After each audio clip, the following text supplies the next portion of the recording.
privilege to be here and to learn from all the luminaries on this panel as we try to set the stage and better understand the present moment that the Indian economy finds itself in. Before we get into the details of the discussion, just some housekeeping rules. Yesterday, Pushparag spoke with me and said we should try and make this as conversational as possible. And hopefully that means that all of you will disagree with each other a little bit and we can have a good argument as well. But the idea would be to perhaps start with a few 3 to 4 minutes of opening remarks from all three of you, and then we can pick up threads and have a conversation amongst ourselves. And then we'll open it out to Q&A. Just wanted to check one thing, we are running about half an hour late, so we stick to same 1 hour? Okay, we don't have to cut short, so great. So I thought I'll kick off just by saying three things and then opening it up for everybody else to give their comments, opening comments. I think it's a well-known fact that even before the pandemic, the structural limits of India's growth path were beginning to become quite visible in the slowing of the Indian economy. Just before we entered the pandemic, the last financial year, pre-pandemic, clearly indicated that growth had slowed down and growth had slowed down significantly. But more importantly, as data that was slowly finding its way into the public domain also pointed out that even the structure of the Indian economy had itself reached a point where the ability of the growth paths themselves to ensure that all Indians were active and equal partners in the participants in the economy was in fact remarkably constrained. The latest PLFS data that shows us that in fact we had begun to see a structural reversal back into agriculture is a very, very important reminder of the real challenge that was confronting the Indian economy. And of course, the pandemic made all these structural challenges even more visible. Most notably, exactly this time, 2 years ago, all of us were perhaps locked in our homes, but glued to our TV screens. Not because there were angry entertainment on our news TV channels where people screaming at each other, but because of the most violent form of policy consequence that we had unleashed on our people. The 4-hour lockdown had meant that the vast majority of India's workers had to make their way back home on foot on our highways, in many ways making their presence in the economy far more visible than most of our policy discussions had been willing to acknowledge. There are two aspects to that. I think one, a reminder of how deeply vulnerable the bulk of the Indian economy is. And that vulnerability came on the back of policy choices like demonetization and the particular dynamic that GST unfolded that had a huge impact on the small and medium enterprises that are the bulk of employers, and specifically the bulk of employers in the informal economy, which is where most of India works. Also a reminder of how much the growth expectation that eventually there will be convergence has actually not played out. There is huge spatial divergence in pathways of growth across this country. And you could see, and over time, lots of fancy GIS mapping has been done to see where the movement of people were as they moved from western, southern states back to northern, eastern states, where economies are growing and jobs are becoming available and where people are moving. And that opens itself up to many important questions about the distributive nature of growth paths that we had followed and the distributive challenges that we confront today, which also reminds us that the nature of our fiscal federalism is also currently going to open itself up to an important site of contestation. The dynamic of COVID support, fiscal stimulus, and the nature of fiscal support between center and states I think also laid bare this big question of where does responsibility, constitutional responsibility of the center begin and end, and how do states respond and engage, and how do we build robust fiscal institutions that are able to ensure that center and state work together in this context of increasing distributional divergence between different states in India. A big question, I think, on which the future of the Indian economy is going to rest and on which we need to debate. One of the interesting things about the lockdown and the overall impact of the economy, of the pandemic on the economy, was that it also reminded us that there are some strange places of the sectors of the Indian economy which are also resilient sectors. Agriculture turned out to be the only sector that grew. And many of the debates that we've had since liberalization, the best way to solve the problem of agriculture is to get people out of agriculture. Turned out that in a vulnerable economy, subsistence agriculture is perhaps the only form of protection we have to offer at this point in time. This doesn't mean this is the right path, but this is an important reality that we need to confront.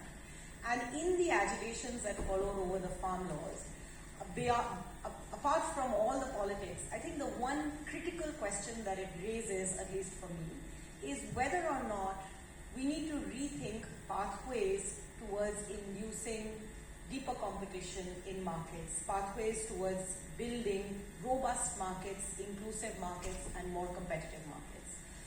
Is it that our old imaginations of what will get us to that point need revisiting, given that 30 years of liberalization, much has changed in our society and our economy? It remains to me an unanswered question, but one I think we need to engage with if we genuinely want to enhance productivity in agriculture and ensure that agricultural reforms are sustainable and inclusive. I'm sure that we will be discussing many of these issues through the course of our discussion, but there is one that I suspect may not come up. I hope it does. And therefore, I'm just going to plant it before I open it up to my fellow panelists, which is that, again, before we entered the pandemic, we know from ASAR data that about 50% of children in Standard 5 could barely read a Standard 2 text. There was a big question about the extent to which our education system was being able to respond to the needs of our society and provide a strong education to our children. 2 years of school closures have mostly been ignored by most of our policy discussions and most of our politics. But its impact, apart from the very crucial developmental, psychological and emotional impact on society and on our children, but from the point of view of the economy, its impact on the ability of the economy to actually leverage the productive capacity of our demographic dividend is going to be significant, and one that we are simply not talking about. The costs of the pandemic are going to pay out 10 years, 15 years hence, when this entire generation of children who have lost 2 long years of schooling, with, I must add, absolutely no plan for what's going to happen to them starting this week when they start the new academic year, to be able to bridge the gaps and build the emotional, psychological and developmental gaps and resilience to ensure that they are equal and effective contributors to society is something that we need to pay attention to urgently and crucially, because no economy can grow if we do not invest in the human capital of that economy, and more specifically educating our young. My colleague Jishnu Das and his co-authors had done a study on the impact of 14 weeks of school closure in Pakistan in 2005 after the earthquake, and they traced the schooling lives and economic lives of these students as they grew from being students to young adults, and found that even 14 weeks of school closure led to a potential 15% loss of lifetime earnings. Now just think what 2 years of school closures are likely to do to the bulk of India. So with that, let me open up the conversation to my fellow panelists. Mr. Kumar, if I could request you to start to kick us off. Thank you. Thank you to the organizers for inviting me. So what I've been arguing is that the unorganized sector in India has been invisibilized, both in data and in policy. And that's why we face these structural problems that Yamini was mentioning. And also, it reflects on the social, political, and the economic spheres. So we need to look at these things. Now, as we know, recently the price survey said that 60% at the bottom have lost income. Those who are poorer have lost more incomes. The top 20% have gained incomes. So that's a clear indication of the kind of disparities that are growing. There are a lot of protests that have been going on, but how do we change the narrative? I think that's what, when Vijay was speaking, I think that question comes uppermost. How do we change the narrative in terms of what is going on and what is it that the economists are saying? And there I feel that at this point there are two things that need to be looked for the future in addition to what we are doing currently. One is this pandemic is leading us to a new normal. The kind of questions that Yamini was raising about education and so on, we are headed towards that. The kind of unemployment situation that's going to be created with greater automation and the shift in demand from the unorganized sector to the organized sector, as is visible if you look at the trade sector, where people are shifting from local stores to e-commerce. So this kind of shift is taking place in a variety of things. So this problem of unemployment is going to aggravate rather than be resolved. And the government is following what are broadly called the supply side policies. Supply side policies means giving concession to businesses so that they would invest more. But in a situation where demand is short, investment would not take place additionally. We've seen that in 2019 when the government gave huge concession to the corporate sector by reducing the corporate tax rates. That did not lead to additional investment. It led actually to the corporate sector, extinguishing its debt, so becoming more debt-free, improving its balance sheet. But investment did not come. Now that situation is going to aggravate. If the structural problems, as Yamini was saying, aggravate, then this problem is going to aggravate further. If I remember right, the RBI data showed for, I think, November last year, that consumer confidence has not recovered. Consumer confidence is still at about 65, whereas pre-pandemic in January 2020, it was at 105. In between, it had dropped below 50. So consumer confidence is very important for consumer demand to revive. If that doesn't revive, then capacity utilization will remain low, which according to RBI data is still below 70. So if it remains at below 70, then of course investment would not revive. If investment doesn't revive, then of course growth would not revive. Growth would remain rather subdued. And this is where I think we need to worry about the data itself. What I've been pointing out for quite some time, that our data does not actually incorporate the unorganized sector independently. What it does is it uses the organized sector as a proxy largely. So when I looked at the 2015 document, when the new series for GDP came, I found that of the 39 sub-sectors of the unorganized sector, in 27 directly we use the organized sector as a means to project for the future.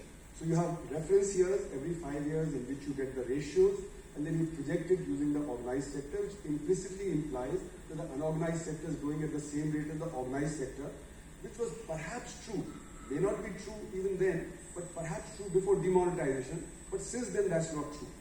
So therefore, in a sense, the rate of growth of the economy is much less than what is projected. Now, if we want to create a new narrative, then we have to incorporate some of these things into the new narrative so as to be able to project an alternative to what the government's projection is. The government is always projecting that the economy is doing well because they don't care. Nobody's answered this question that I've raised very often, that how are you measuring the unorganized sector independent of the organized sector? So that question has not been answered by anybody. So if we need to create an alternative, we need to create a new narrative, then I think we have to do that. Similarly on inflation, my argument has been that during the pandemic, the consumption basket has changed. And if the consumption basket changes, then of course your inflation measure also changes. What the poor people are consuming is different from what they were consuming earlier. Discretionary consumption is down. So even on inflation, I think the narrative has to change. What we are projecting that the wholesale price index has been growing at above 10% for the last 11 months. It may be growing at much higher rates if we change the basket, if we change the basket of production. Similarly for consumption. because everybody is now, discretionary consumption has been down, hotels, restaurants, eating out, etc., travel, tourism. So therefore the consumption basket has changed. So whether it be on output or on inflation, I think if we have to create a new narrative, then we have to look at that data. Now, as I was saying, this pandemic effect of going towards a new normal is going to affect all this. How do we incorporate that? Because that's going to come in the immediate time. And then another very key factor that I think we need to factor in is the Ukraine war and the sanctions. That is going to change the global scenario. That's going to have an impact if the world economy heads into a recession. Then it's going to impact our trade. It's going to impact the economy here. There'll be shortages. Supply chains are already in trouble because of the pandemic. The supply chains will shorten even further. Europe and America have been saying during the pandemic that their capital should come back to the country, so that the capital is not likely to come into the developing world. We hope that it would come to India from China. I think it's going to go back to Europe and to the USA, because they want to shorten supply chain, because they've seen that in the pandemic and now in the crisis of the war and the sanctions. So I think there'll be two circles of development. It's like a Cold War situation. That there'll be two circles of development with their own trade, their own technology development, and their own capital movements. And the developing world will, as a result, suffer. So therefore, the crisis is likely to deepen further rather than be resolved. Even the pandemic-related crisis is going to continue. There's war and sanctions-related crisis. That's going to aggravate. So in a sense, these are some of the things that we need to worry about. And we need to create a new narrative using some of these things so that we can have a wider impact. And I think that's what this, from what I read the note, one of the things that was said was, how do we create a new narrative? How do we influence the public more? And I think some of these things, if we can do one more thing, if there is one state which can create a difference, like for instance, in opposition ruled state, if the parameters are very different from what it is in the rest of the country, you can say that here is an example, here's a possible alternative. I think that needs to be thought through. Some of the opposition ruled states need to come up with that. Thank you. Thank you. I think you raised three very, very important points about measuring the unorganized sector and bringing that into the front and center of how we understand the economy and how we debate the economy, on recognizing the significant shift in consumption as a consequence of the loss of income and the change of consumer behavior, even amongst higher income earners in the economy, all of which are going to have an impact on how we understand the impact of inflation. And last but not least of all, the shifting global scenario with the Russia-Ukraine war and particularly the economic sanctions. Mahesh, can I request you for your opening remarks? We'll unpack each of these as we go through the panel. Okay. Thank you very much for inviting me over here, Mr. Mahajan and the organizers. So I'll just take off from where Mr. Kumar left. A lot of the points he made are the points that I wanted to make. So I agree with all that he has said. And I'll just add a little to those. I find, what are the growth numbers we're talking about? In 2021-22, the consensus is that we grew by around 8%. Few decimal points here and there, but we're talking about 8% growth. And the consensus for 22-23 is around 7%. Okay? So this is, in my opinion, magical. And the country as a whole and all kinds of commentators seem to be accepting this 8%, 7%. And have we forgotten that we were on a declining path down to nearly 4% before we were hit by the biggest calamity we remember. So if we were going downhill and then we were hit by a comet, and then we come back and say, oh, nothing happened, we're back to 7%. And the 8% we're talking about in this year is a recovery from the hit we took, so low base effect, as we all call it. Okay, the low base effect is over. And are we back to 7%? So, CMI collects a lot of data and look at a lot of data. And so, data apart, the story just doesn't fall into place. It's logically just very difficult to accept that we were hit by the biggest calamity that we could think of. And even then, we are growing at a rate better than we were before the calamity hit us. That's magical. So, the first thing I want to pause and think, is this really credible? Is this really true? I find it difficult to believe, honestly. And CMI will also put out the number, 7% growth will happen next year. So, because we are all in the consensus building or consensus, falling into the consensus bracket kind of thing. But I really don't fully believe it, excepting for saying that this is magical. Now, like Mr. Kumar said, the RBI's consumer sentiments, consumer confidence index says consumer confidence index is around 65. And there's one place where an official number and the CMI number converge, and that is on consumer sentiments. So we also at CMI measure consumer sentiments. Our index is based on a much larger sample. So the RBI's consumer confidence is based only on urban India, whereas we also include the rural parts of the country. They only do this from the capitals of the states, of the major capital cities of the country. We go to 320 cities. The message is still the same. If their index is at 65, ours is at 60. Just slightly worse, but those things can happen. So, what's important is that if the consumer confidence is so low, how can we bounce back to 7% when more than 2/3 or thereabouts, about 2/3 of the economy depends upon private final consumption expenditure? It doesn't quite add up. But let me, go a little deeper into this consumer confidence part. So, the way we do it is based on the methodology developed by Richard Curtin at University of Michigan. And there are 5 components to the consumer confidence or consumer sentiments index as we call it. One of them is we ask a household, how's your income now compared to a year ago? So is it better than a year ago? Is it worse than a year ago? Is it same to a year ago? Now, before the pandemic hit us, approximately 35% of the respondents told us that their incomes are higher than a year ago. And about 10% said it is worse than a year ago. And the rest said it is more or less the same as it was a year ago. And this is a reasonably stable kind of number. It is only gradually increasing over time. Gradually increasing over time, people are getting better off. What is the number today? As in, what is the number in the last number I had was February. 10% of the people are saying that their household incomes are better than a year ago. We were at 35%. That's down to 10%. And this, mind you, is in nominal terms. So if in nominal terms, households are saying that their incomes are largely lower than a year ago, where is this 7% going to come from? Okay?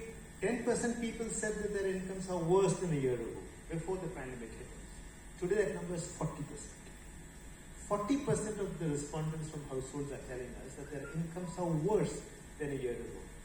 So, if those people who are fueling the largest part of the GDP are in February 2022, which is nearly 2 years after the pandemic, almost completely 2 years after the pandemic hit us, that their incomes are so bad, and mind you, this is the best we have seen since the pandemic hit us.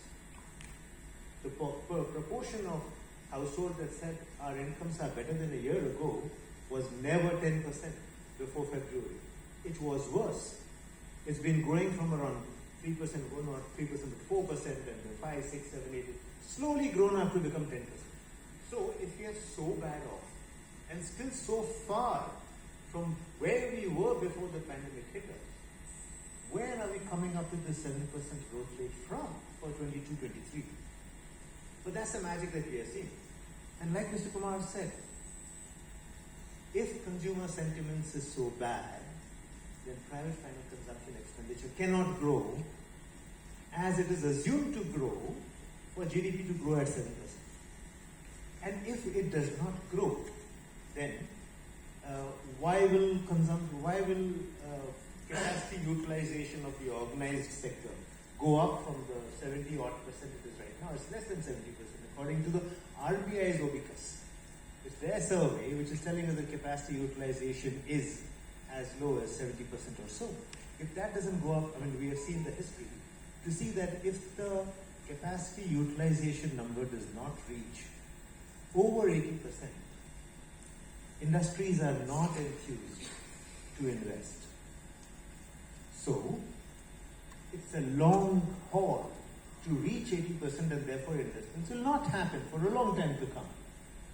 Now, we are also seeing that from the CMI's CapEx database, that new investment proposals have collapsed and not recovered as yet since the pandemic hit us. So, anecdotal evidences from a large regular survey adds up to tell us that new investment proposals are still very low. You have these odd cases of some large investment proposal being made by someone, like the Adanis and the Ambanis making some very large proposals, but those are very far away